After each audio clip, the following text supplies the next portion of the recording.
කොහොමද යාළුවනේ ඔයාලට ඔන්න මං අද ගෙනාවා සොසේජස් හදන රෙසිපි එකක්.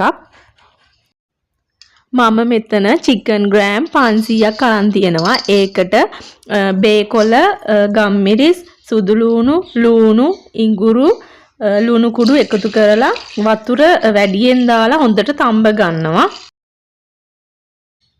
මේ තියෙන්නේ මම තඹගත්ත චිකන් ටික.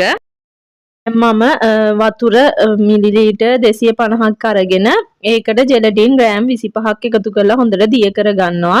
මේ චිකන් තඹපු වතුරම තමයි අරන් තියෙන්නේ.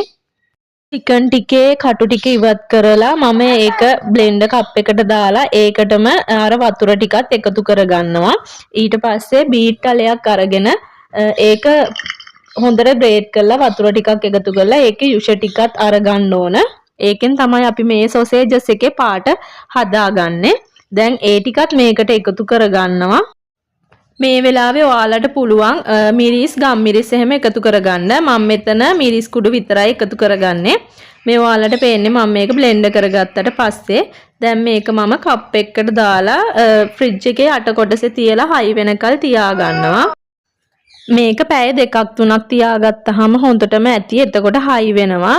ඔයාලට පේනවා ඇති මේ මම හයි වුණාට පස්සේ කෑලි කපලා පෙන්නන්නේ හොඳට තියෙනවා.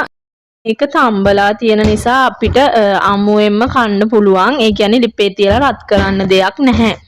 ඔයාලත් මේ රෙසිපි එක try කරලා බලන්න. එහෙනම් සුබ දවසක් සියලුම දෙනාට.